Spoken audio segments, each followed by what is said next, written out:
This year I wanted to look at what are the reasons for the season. And so last week we ended on this idea with number one. The number one reason is that Christmas was designed as a blessing. And so we looked at the Old Testament and we walked through some of the Hebrew Bible ideas there, through the history of where the world was and how hungry they were for Christmas. And today we move to this next part where we're going to talk about the second reason for Christmas. And we're going to talk about these three top reasons over the next 3 weeks. So today is reason number 2. If you'll recall, last week the scripture was this, Galatians 4:4. When the set time had fully come, when God was ready, then God sent his son. The world was aching for thousands of years, ready for Jesus. The prophecy had been there. They knew who to expect.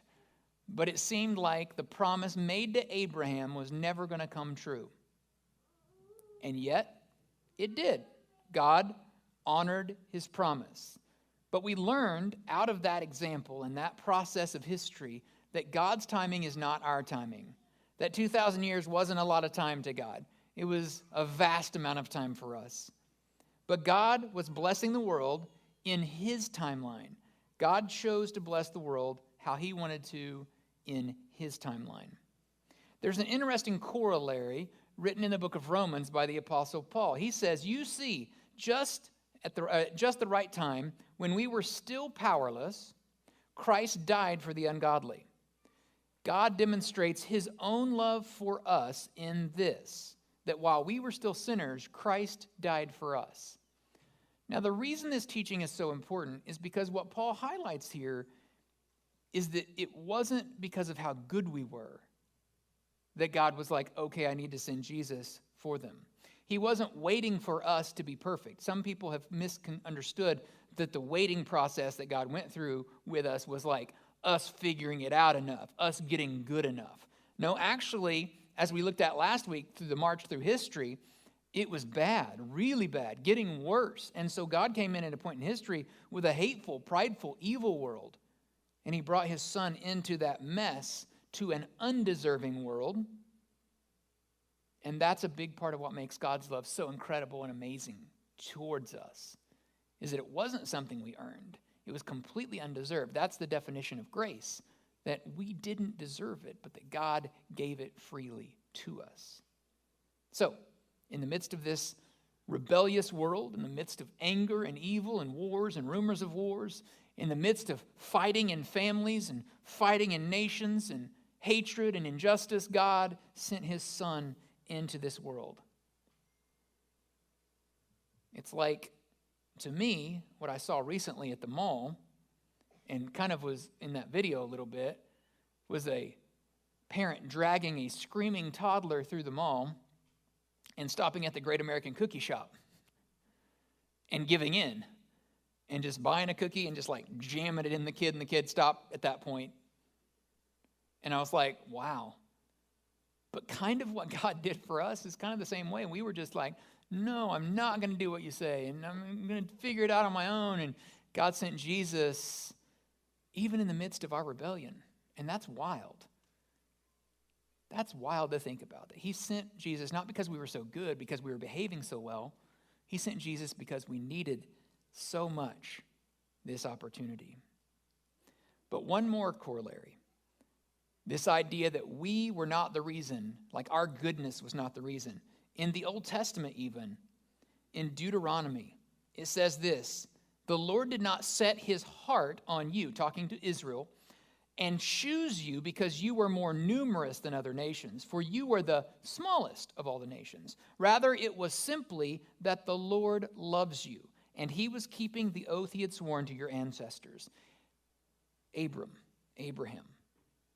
God was keeping his promise in that oath that he'd made with Abraham.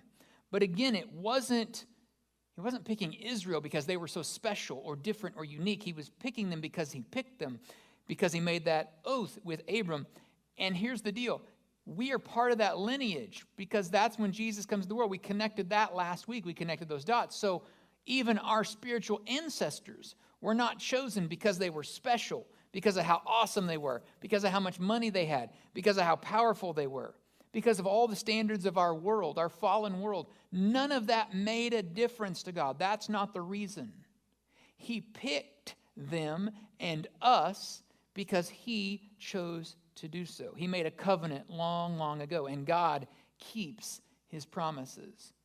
And so that's kind of what we ended on last week, this idea that God keeps his promises, and that his promise was to make Abraham and Abraham's dynasty, if you will, or family, a blessing to the entire world. We reap the benefits of that blessing. That blessing wasn't just for Abraham and his descendants. It wasn't just for their tribe. It wasn't just for their race. It was for all the earth. He said, all the earth will be blessed through you. And Abraham had a hard time believing that. And everyone through every generation of Abraham's descendants had a hard time believing that. And yet, it's exactly come true because God keeps his promises. Now, put a pin in that for a minute, because that's absolutely great that God keeps his promises, but they couldn't tell how God was going to fulfill this promise. And no one expected Jesus. No one expected it to come this way. No one expected the baby. No one expected the baby would grow up to be a man. No one expected that this man would go to the cross. I mean, like, all of the working out of the intricate details, no one knew the details of. No one could figure that part out. So the question for me that I look at the story every year is I say, why? Why did God choose to do it this way? What was the purpose? He could have demonstrated his love for us. He could have kept the promise to Abraham in a multitude of ways. I mean, if you get creative, you let your little imagination flow, and then you think God is a billion times more imaginative than I am. Like, think of all the ways God could have demonstrated his love for us. And then think about that he chose this path. He chose to send Jesus. What's the reason for that?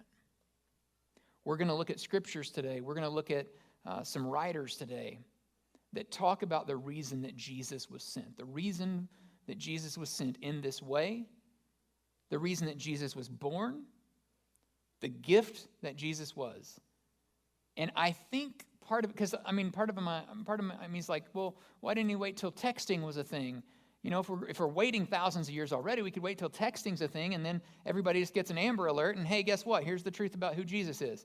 Like, we get the message, all of us at once. Every person on earth that has a phone.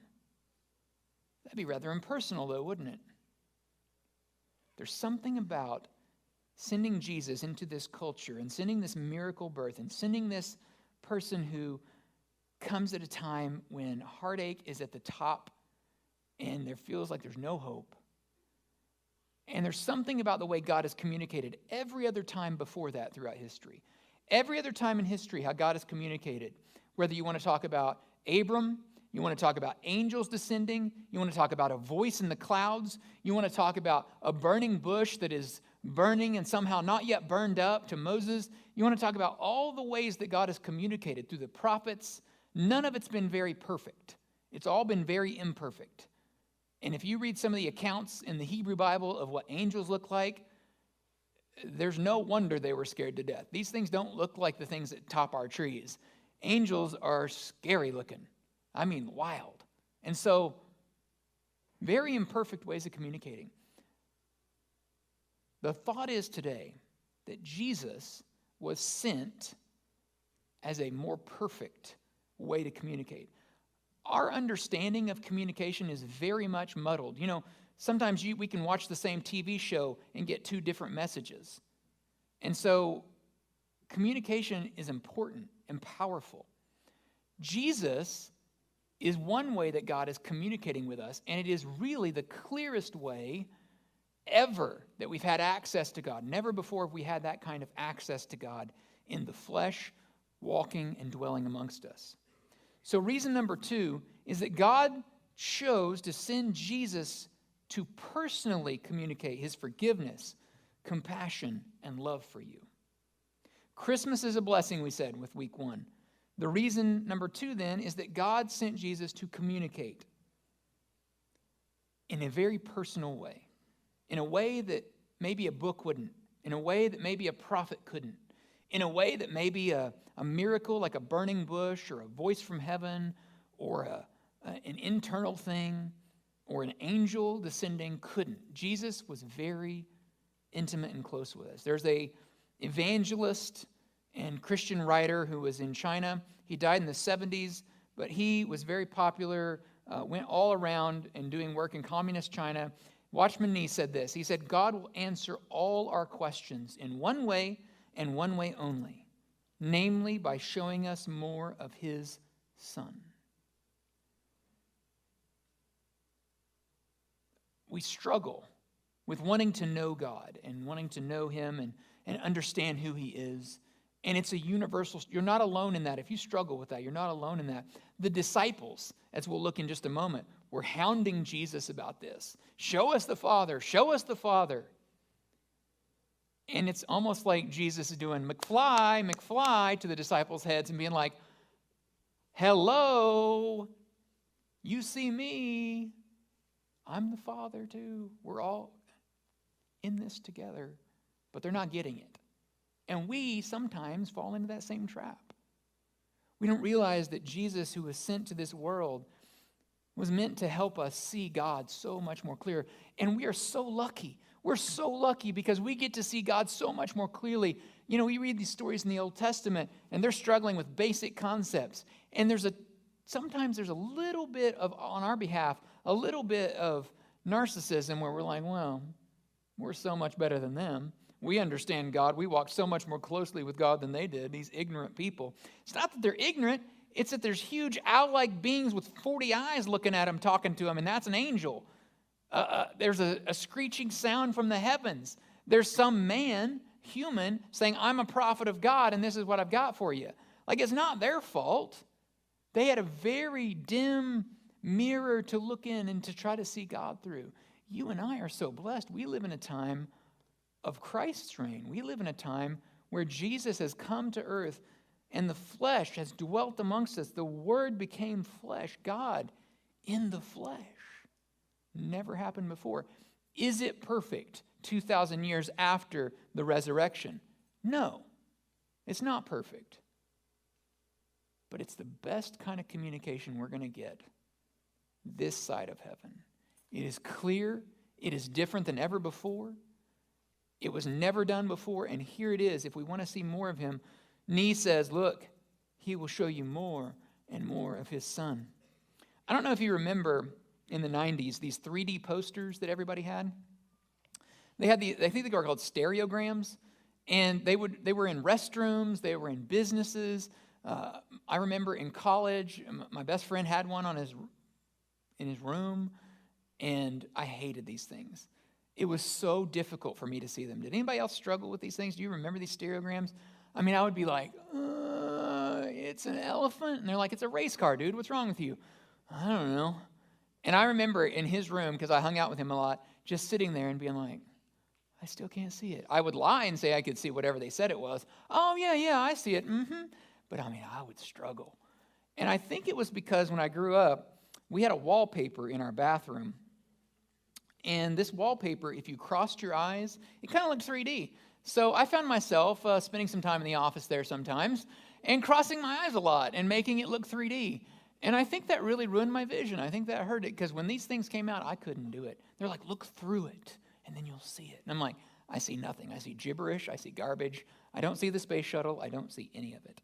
And that was kind of made fun of in this TV show. But it was difficult to see. And so not everybody could enjoy it. And not everybody could see the picture and enjoy that piece of art. And that's kind of what you have with these angels who just come to one person and talk to them. Or you have this voice that not everybody can hear. Or you have the burning bush that only Moses sees. And then he goes down to talk to the people and tell them what he saw. I mean, you're putting a lot of faith in that person to tell you the truth at that point. Well, we don't live in that kind of time anymore, right? I mean, I could say crazy stuff up here, and you could go, yeah, bro, no, that's not here. That's not what that's about. You just said that, right? You have a way to check and verify that they never had before. They didn't have any tools like that. They just had to be like, oh, Burning bush, not burned up. Well, Moses is a pretty good guy, right? They had this very imperfect way to communicate and hear from God. And so when Jesus comes and walks amongst us and does these miracles and people record these things and you have multiple accounts. I mean, nowhere else in the Bible do you have 4 different books that basically tell the same story from different angles of view and different human perspectives. That's what the Gospels are so powerful. They're there for us to help us understand this from a multitude of different eyewitness perspectives. And so God makes himself, he works hard to make himself more accessible to us than ever before in human history. And so we have such a blessing that even though we're so far from him in history at that point, we've put ourselves at arm's length from him, he works hard to bring us back. Jesus is that answer, that gift that he gives us. So in John 14, the disciples are questioning Jesus, basically. And Thomas says to Jesus, "We have no idea where you're going. So how can we know the way?" Jesus told him, "You know the way." And Thomas is like, "We don't know the way. What are you talking about? We have no idea what you're up to." And Jesus told him, "I'm the way, the truth, and the life. No one can come to the Father except through me. If you had really known me, you would know who my Father is. From now on, you do know him and have seen him." Now, to me, as the reader of that text, and granted, reading is different than hearing someone say it, but I read that and I go, that's fairly straightforward. Jesus is the way, the truth, and life. If you want to come to the Father, you go through him. If you had really known Jesus, he's saying, you would know who my Father is. So he's saying him and the Father are one. That's not challenging. And yet the disciples have a, because the very next verse, Philip speaks up. Philip says, "Lord, show us the Father and we will be satisfied." I mean, that had to be exasperating. Jesus is like, "I just told you how to see the Father. It's right here." And yet Philip, "Lord, just show us the Father. Show us the Father and we'll be satisfied." And Jesus replies, "Have I been with you all this time, Philip, and yet you still don't know who I am? Anyone who has seen me has seen the Father." Jesus says, anyone who has seen me has seen the Father. The disciples were desperate to see God. And Jesus is explaining to them, you are seeing the Father. I'm the full revelation. You've never seen God this close in your life. You've never in human history had an opportunity to see God so close. Here I am. I'm at least the fullest you'll ever see God or understand him this side of eternity. And this is the gift at Christmas that God gives us. Oswald Chambers, who's written several devotionals, you've probably seen some of them out there, his Morning and Evening is a very popular one. He said this one time, he wrote, "Jesus Christ reveals not an embarrassed God, not a confused God, not a God who stands apart from the problems, but a God who stands in the thick of the whole thing with man." He stands there with us in our confusion, in our misunderstanding, in our longing. God stands with us, and he stands with us through Jesus Christ. Jesus is this gift of a personal God. When we sing that song, O come, Emmanuel, God with us, it's to help us, that name of God and Jesus is to help us understand how close he is to us. He's not far off like we envision in our mind. He's at some far off castle in the sky. No, he's here with us right now. We are his creation. He walks with us. He lives and dwells in us. He is in this place here today. We cannot remove him. We don't have that kind of power. No, he is with us. So Jesus then, if Jesus is part communication, that's a big part of his role. That's a big part of this reason today. Then he is ultimately an invitation. Jesus is an invitation to experience the goodness of God in a way that we never had before. To come and see that God was good. That's what the miracles were about. To see for ourselves the goodness of God. Jesus came to this earth to personally demonstrate for you, to illustrate God's character, his goodness, his compassion, his love. He didn't come to condemn you or make you feel small. He came to express to you the depth of God's love, just how far God's willing to go to build that relationship with you. even at our worst, God still was blessing us and giving us gifts because he made a promise to do so, and God keeps his promises. So, the challenge today. What if this Christmas season you made Jesus the center of all of your season? And there's some practical ways to do that Christians have been practicing for thousands of years. One of those ways is to spend time in prayer and in silence. That is so anti-cultural to what we do today. That is so opposite of our culture is to just keep us entertained 24/7, to not even breathe. What would it be like to sit in silence for 5 minutes? It would be uncanny and weird, wouldn't it? But what if we did that? What if we spent time in prayer and not just rub-a-dub-dub, yay God, thanks for the grub, whatever, and moving on, but seriously, just sometimes praying and then being quiet. And that's still prayer. And just letting that silence kind of take root. Some people call it meditation. Some people call it focused prayer or centered prayer, whatever that looks like for you, but just maybe 5-10 minutes. The second practice that's pretty powerful is the reading of Scripture and the reflecting of Scripture. Now, you can start anywhere, but there's some pretty powerful texts dealing with Christmas that are really powerful, that get you centered back in this season. And you could spend time just reading that and reflecting. Not just reading to read like a book, like for work or for a novel or for school, but like reading and kind of chewing on it. Imagine it's the difference between a fast food hamburger and a really good steak. You savor a steak. What would it be like to savor? To read the text and to then just stop thinking and not have your phone open and not have the TV on or the radio, and maybe just reflect on that and chew on that and to think on that. And to end in prayer and say, Jesus, help me center my life on you. This good, beautiful communication, inviting me to experience your goodness, God. Next Sunday, we move to the third and the final reason for the season. But my prayer for you is that we'll use this opportunity. Take the challenge this week to begin rebuilding the relationship with a God who loves you so much that he's chasing after you by sending you this gift of Jesus.